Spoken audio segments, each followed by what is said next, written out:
Cajuns head coach Mike Desormeaux staying put. It's Locked On Sunbelt.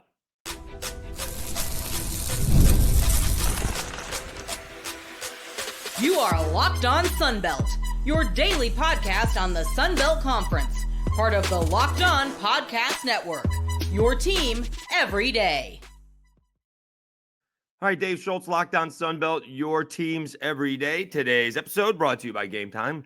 Download the Game Time app, create an account, and use code LOCKEDONCollege for $20 off your first purchase. All right, we'll get to the Myrtle Beach Bowl where that game kind of went as expected, and we'll do the early portal returns, looking very good for Southern Miss, not so great for Marshall. That's where everybody from Southern Miss is coming from, and the Cajuns getting hit very hard, not quite as they're getting hit much harder than they were last year. All right, top story in the Sun Belt on Tuesday, or on Monday, I guess, as the case may be, was that Mike Desormeaux finally gets his 5-year deal. It's actually, his deal is extended 2 more years. He had still, well, let me get that right here. Let me see what it says. In the Acadiana Advocate by Kevin Foote, I want to write this. He signed a new 5-year contract through the 2029 season. Desormeaux had 2 years left on his original contract. No terms of the contract were released. They will be released eventually. Desormeaux said, "I'm very grateful." Whose Cajuns play TCU in Albuquerque on Saturday. This is the key, all right? This is where I want to be. It was never about money, although it's a little bit about money. It was never about how much money it was going to be. It was about trying to get a deal here where I could do what I said I was going to do. So now Desormeaux and his coaching staff can recruit with certainty when engaging with his players. And this is the other thing he said. Desormeaux said the next goal is to get all assistant coaches their new 2-year contracts and try to get this done in a timely fashion because those guys have done a phenomenal job. That's the big deal, right? You get those assistant coaches some, not solidarity, but that's a good word for it. Some, not consistency. I can't think of the word. Okay. Well, anyways, they'll be there for a couple of years.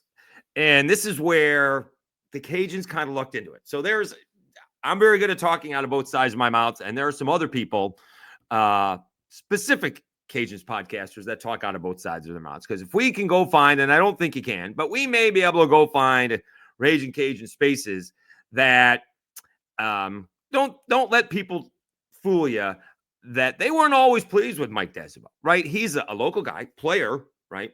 High school coach, position coach, and then promoted to head coach, okay? And he only went 6-6.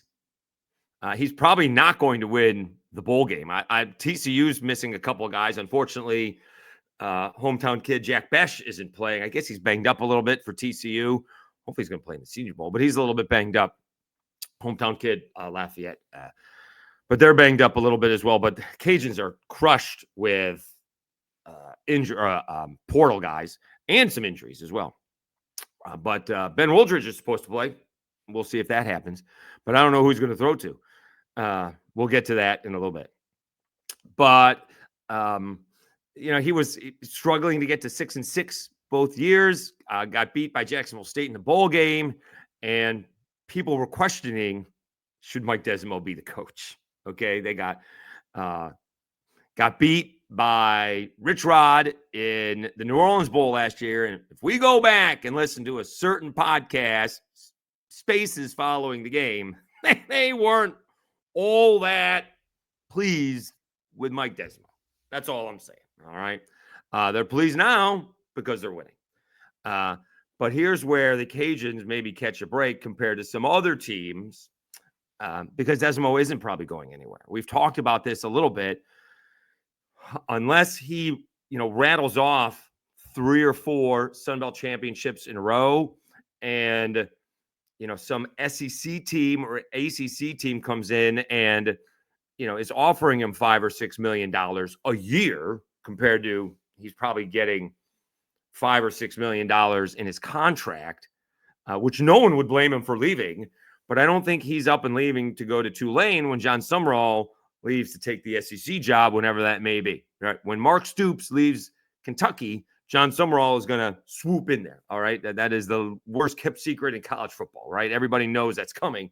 I don't think Desormeaux is going to Tulane for an extra $1 million. And that's why the Cajuns are like, the Cajuns got that hometown kid who doesn't want to go anywhere. I'm staying. All right. I'm not going anywhere. And that's a benefit to the recruiting. Now, unfortunately, it appears Mike Desormeaux is doing all the Willie Fritz's recruiting over Houston because Houston keeps on taking the Ragin Cajuns players. They took their linebacker and quarterback from last year. I think they got a wide receiver and maybe running back this year. Let me see who. Let's see here. Harvey Broussard and Ty Stamey and Draylon Washington and linebacker Carmichael Glass all to Houston. So that's 1, 2, 3, 4 guys going to Houston. That's 6. I mean, Mike Desormeaux is doing a really good recruiting job that Willie Fritz can't seem to do over at Houston. But, I mean, Mike Desormeaux is going to use the portal. Didn't have to use the portal much last year. Only had about a half a dozen guys that left. They got a big defensive guy in the middle, and they needed a punter. He admitted in spring ball that they needed a punter, and they got a punter. And we'll see. They're going to need some more guys in the portal this year. I'm sure they've been working on it as people have left. They've gotten a couple of guys in the portal. We'll see what's remaining. So the difference between, say, South Alabama, who's already played and continues to lose guys in the portal, they're getting hit hard in the portal. They've already played their bowl game, right? I mean, Cajuns aren't playing a game until Saturday. South Alabama played their game 2 Saturdays ago, right? They played their game on the 14th, right? Did I get that right? Hold on. Now I'm all confused. My work week is, they played on the 14th. So where South Alabama continues to lose players, they can focus on the portal, whereas Mike Desormeaux has got to focus on getting ready for a football game and the portal and eventually recruiting high school kids. He'll find those local kids, right? Isn't it Trey Amos, right? They recruited him, and he's going to Senior Bowl. Is it? Let me see here. Is that right? Yeah. All right. He's going to the Senior Bowl. He was there for a couple years, sat on the bench for Alabama, got paid a little bit by Alabama, didn't play, got paid by Lane Kiffin and Ole Miss, played, and now he's going to the Senior Bowl, where he's probably going to be a pretty good, I don't know if he's going to be a day 1 draft pick, but he's probably going to be a day 2 draft pick. And so we know Mike Desormeaux can recruit. The key now is for the Cajuns, can they retain their players? They got to figure out how to retain their players. And obviously, you're not going to be able to compete with some of these guys. Terrence Carter went to Texas Tech. Offensive lineman DJ Williams ends up at UTSA. You need to be able to compete with UTSA. That's a problem, right? That's going to be a thing.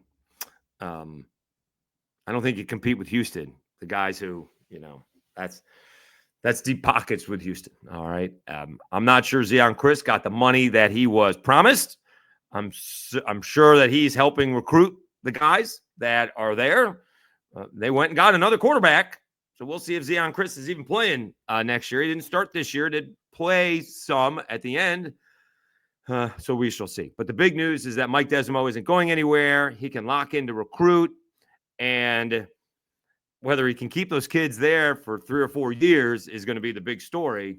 But he's not jumping ship like, not to pick on him, but John Summerall, it's tough for him to say he's going to be there for 3 or 4 years when everybody knows that he's not, right? And other guys that are looking for bigger and better jobs. That's the way college football is.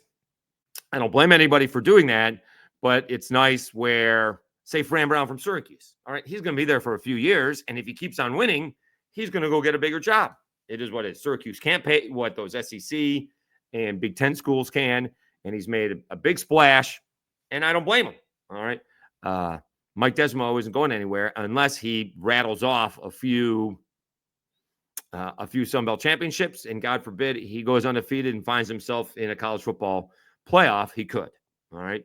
At the same time, now he's got a little bit of rope, so to speak, where he doesn't have to, he can have a down year or two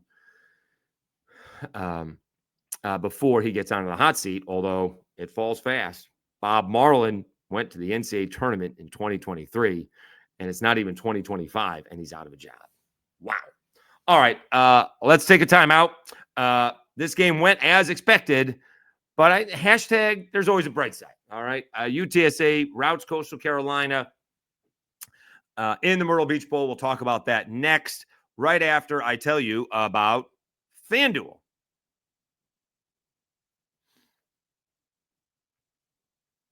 The NFL playoffs are almost here, but it's not too late to get in on the regular season action with FanDuel, America's #1 sportsbook.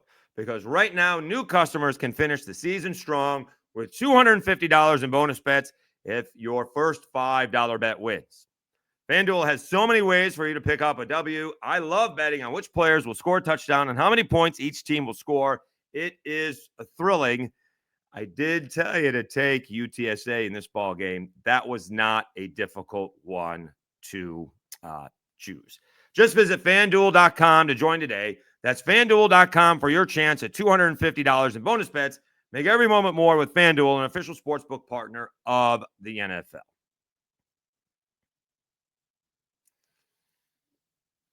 All right, Dave Schultz, Lockdown Sunbelt, your team every day. All right, I'm not going to belabor this too much, but we will fill the segment up a little bit. UTSA 44-15 over Coastal Carolina. Coastal Carolina puts up 125 yards and 15 points in the fourth quarter. I did say I'd be impressed if Coastal had 10 points and 200 yards in this ball game. Through 3 quarters, they had 150 yards and no points. So I'm going to figure in the fourth, UTSA put in their reserves.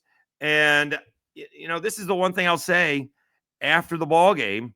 Tad Hudson stood up there and took questions and said, a lot of us were given opportunities and we didn't play very well. We did not take advantage of it. We have to play better. He didn't make excuses. He didn't say we hadn't played all season. He didn't say we didn't have a lot of reps during the season. He said we just didn't play very well. And there's a lot of guys out there that don't face the music after losses, right? They take all the credit and they want all the glory when they win, but all of a sudden they get a bad loss. They don't want any part of the media, all right? And there's some big-time players that do that. They like all the press when they win, but they don't want to answer questions when they lose. And that's impressive with Tad Hudson. We got a little Beckism, if you will. For those who follow, know that Tony Robichaux was great at those. He goes, cliche, we look forward instead of back. That's why the windshield is larger than the rearview mirror, larger than not the rearview mirror, but the rearview mirror. That's not the rearview mirror, but whatever he said, larger than the back mirror. So I like that as well. They had some penalties, 9 unsportsmanlike penalties, some frustration. I mean, no one likes to lose, and no one likes to be embarrassed. And Coastal Carolina was embarrassed at home. All right. After the game, I mean, it kind of was like matter of fact. I mean, Tim Beck said, we're going to learn from this. The only thing you can learn from that is don't lose your quarterbacks, both quarterbacks, Ethan Vasco and Noah Kim, before the bowl game. That's what you learned. If you had one of those guys, you would have had a shot in the ball game. All right, whether you win or not, I don't know, but you certainly would have had a shot to win the ball game if you had Ethan Vasco or Noah Kim. But you had 2 quarterbacks that hadn't thrown a pass in 2024. The numbers actually weren't awful. Right? If you look at Tad Hudson, 17 out of 26, 173 yards. That's not awful, right? It's not a lot of yards. 2 touchdowns. But UTSA did a great job of bottling up the run game because they knew that's what they were going to try to do. Braden Brennett, who is very good, but 22 carries on 54 yards isn't going to get it done. They carried the ball 41 times for 98 yards. That's less than 2.5 yards a carry. So we knew that was going to happen. All right. Owen McCown on the other side, 23 of 30 for 254 yards, had a touchdown and an interception. So UTSA finishes 7-6. Coastal Carolina 6-7. We will see what happens in the third rendition of Coastal Carolina, and it's going to be a third different team for Tim Beck. Excuse me. He had Grayson McCall the first time, and even had two different teams in that one. Had wanted to do his offense. That didn't work. Changed back to that Jamie Chadwell offense a little bit, and then Grayson McCall got hurt, and Ethan Vasco actually played well. Then this year, Ethan Vasco didn't play well, had to go to Noah Kim, and it was kind of up and down, managed to get to a bowl game, and then had the departures. And now we'll see what they do at quarterback. And, Tim Beck is as frustrated as anybody that we're not building programs anymore. We don't have guys for a couple of years. We have to figure out we're going to have a new team every year. And so this is going to make my point. When we have the same quarterback coach combo, and we have a bunch of them in the Sun Belt West coming back, right? We're going to have Jalen Rayner and Arkansas State. We're going to have Gio Lopez and South Alabama. I think we're going to have Goose Crowder and Troy.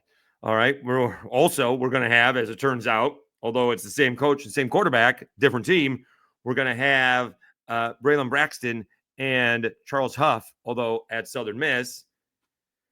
And we'll see who the quarterback, we're probably going to have the same quarterback at ULM. We'll see what happens there, and the same coach. So you're going to have a lot of that moving forward. You're going to have probably Alonzo, JMU, I think, got to find a new quarterback. And you're going to have Alonzo Barnett, the third, over at JMU, right? We'll see if J.C. French is the guy at Georgia Southern. We'll see who's going to be at Georgia State. Is Gibson going to be the guy at Georgia State? And so when you get just 2 years, if you can get the same guy going for 2 years, and Jalen Rayner is going to be in his third year, all right, Gio Lopez will be in his third year, but second year starting, that's going to be huge, huge. All right. Now you got a new guy coming in for the Cajuns. That's Walker Howard. But the difference with him is now he is physically matured, right, from an 18-year-old when he was in Lafayette as a high school kid, 17-year-old, to a young man, 21 or 22, and you've hoped he's mentally matured as I presume to be a college senior with 2 years to go to play. So you got a lot of that coming back, and Tim Beck doesn't know what he's going to do. I mean, should we go through quickly? Who, let's see if we got, let's see who's going to be, Colton Joseph is coming back for Old Dominion, although he tweeted something out, big news coming up here at the end of the year. Obviously Marshall's got to find a quarterback. App State's got to find a quarterback. Cajuns have their quarterback. Texas State's got to find one. Arkansas State's got their quarterback. South Alabama's got their quarterback. I think Monroe's got their quarterback. Troy's got their quarterback and probably backup quarterback. And Southern Miss has their quarterback. So a lot of the quarterbacks, there's only less than a handful, right? Marshall's got to find the quarterback. Coastal Carolina's got to find a quarterback. App State's got to find a quarterback. That's 3. That's it. That's not bad. Correct me if I'm wrong. Marshall, Coastal, and App. That's it. I think everybody else has got their quarterback. That's pretty good. All right. We shall see moving forward. All right. I do also want to let you guys know, and this is the timing of everything. Almost everybody has reached back out to me. All right. And, when you're trying to get a hold of these SIDs, do not get time off. This is their little break. All right. They work from August through to June. All right. And they get a few days off, and this is it. All right.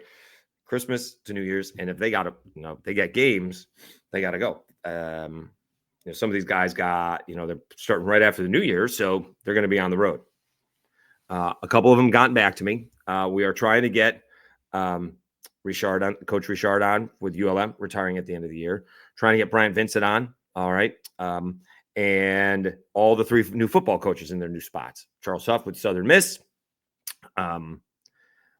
Logan's at App State, and Coach Gibson at Marshall. All right. It's probably not going to be until the new year. All right. Again, I tried to do it on my days off because it would be more convenient for them because I'm available all day instead of either first thing in the morning or at night. So someone asked why you haven't got the coach on. I haven't gotten any of the coaches on. I'm still trying. All right. We do have to work around their schedules. All these guys are trying to do everything. Portal, move their family, find schools for their kids. Not a little process. I mean, my move to Louisville was a disaster, and it was just me. So I can imagine. And all I was doing was starting a new job that I didn't have to get a staff for. So I can imagine what they're going through, although Coach Gibson's moving home, so he's familiar with all of that. All right, so just an update. We will try to get all 3 coaches on. It probably will be after the new year. I will keep on trying.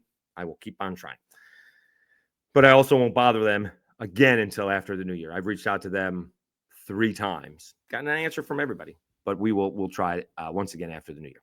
All right, we'll come back. Early portal returns, obviously looking good for Southern Miss. Not so good for the Cajuns, and not so good for South Alabama. We'll be back after this, and I tell you about Game Time.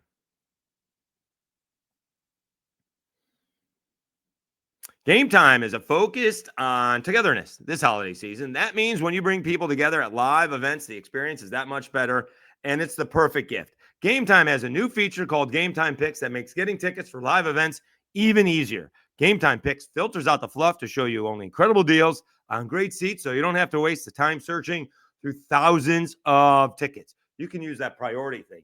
Game Time Picks curation makes it easier to save more on sports, concerts, comedy, theater, etc., all in pricing. Toggling this feature shows the total up front with no surprise fees at checkout.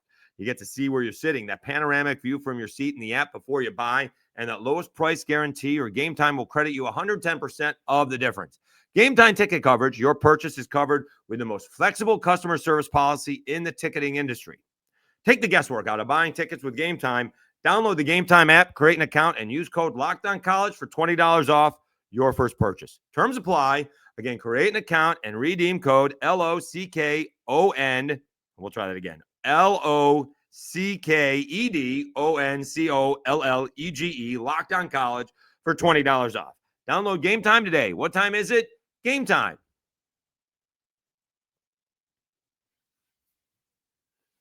I'm actually impressed. I spell that right 99% of the time.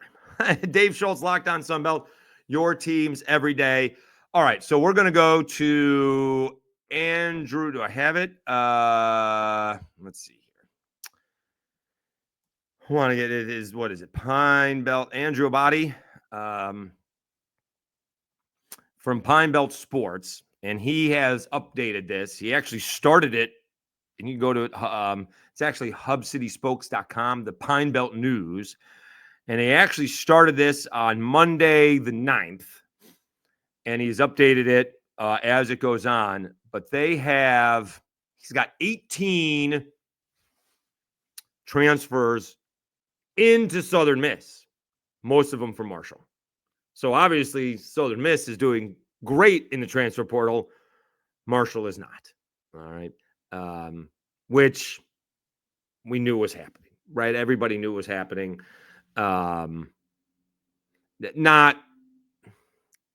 Unfortunately, this is what's going on. All right.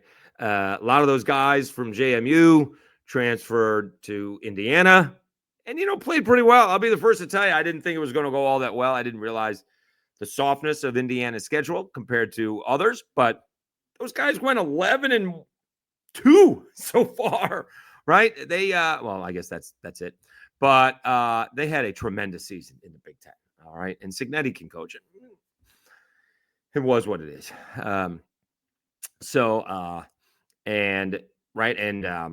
Some guys from Troy followed Summerall to my coaches did and followed him to Tulane. And is what happens. Now, a lot of guys followed him to Southern Miss. And so I'm going to guess, and I hope those players did. I'm guessing Braylon Braxton got a little bit of the bag. All right. They're saying that Southern Miss has a big NIL deal. All right. And again, Southern Miss, kind of like Marshall, competing with, a Power 4 squad in the state. Southern Miss has 2 in their state, but has its own little fan base.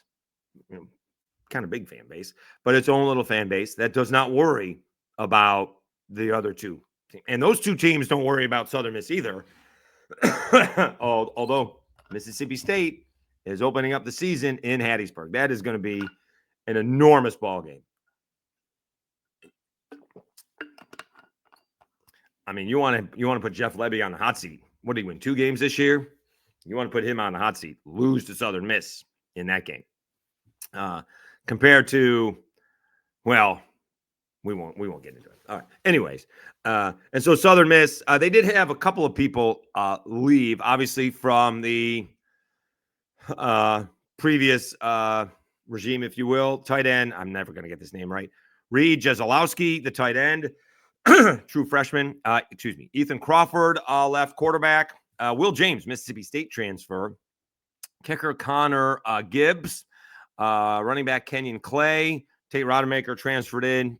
Didn't work out, right? If he's better, and we put a lot of pressure on him to begin the season, who knows what happens, but he just didn't play well.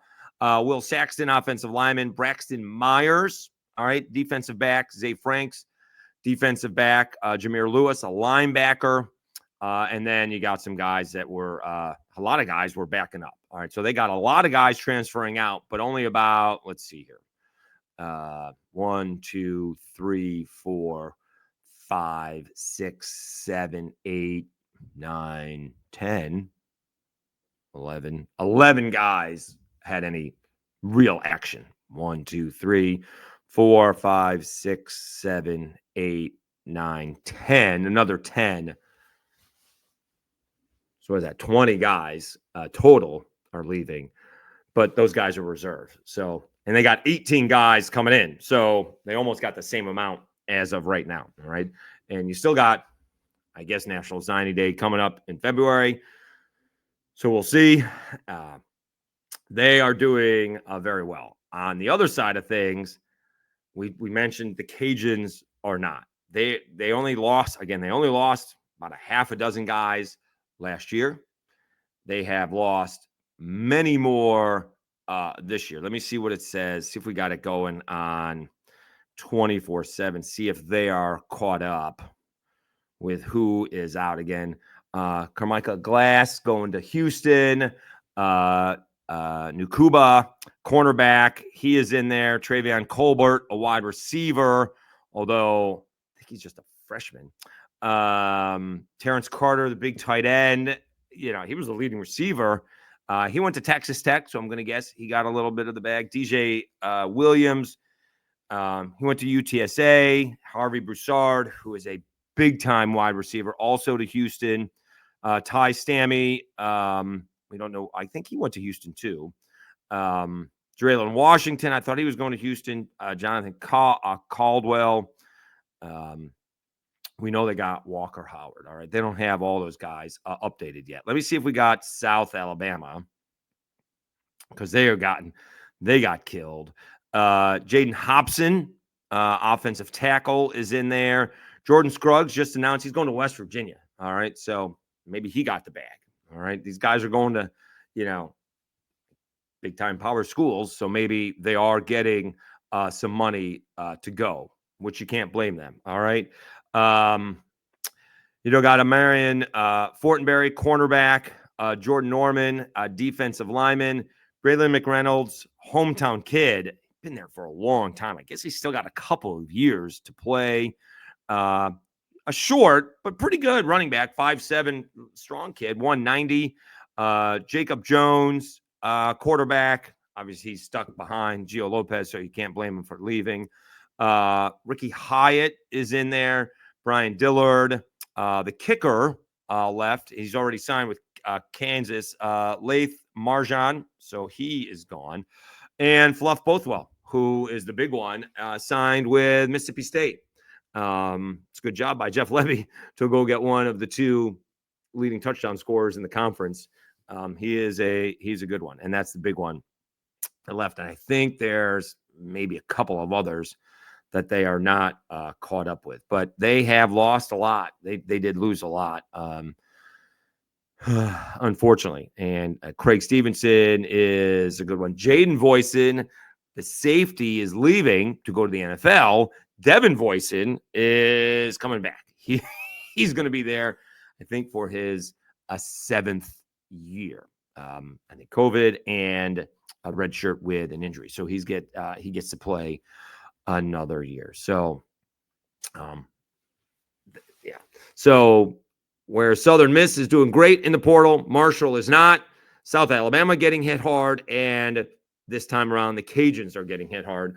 We will try to catch up on Christmas, and then we'll do portal winners and losers on a Thursday and a Friday. All right. Hey, everybody, have a wonderful Christmas. Really appreciate all the support. We are rocking and rolling. Again, going to be a record month in December. Really appreciate it. Thank you so much for tuning in. Keep those comments coming. I am the one who answers it. It says lockdown, but it's not my pretty face on the responses, but it is me. All right. I will be back. We're going to take Christmas off. We will give everybody the day off. We will be back on Thursday. All right. Thanks so much for tuning in. You've been watching Locked On Sunbelt, your teams every day. Merry Christmas, everybody. We'll talk to you again on Thursday.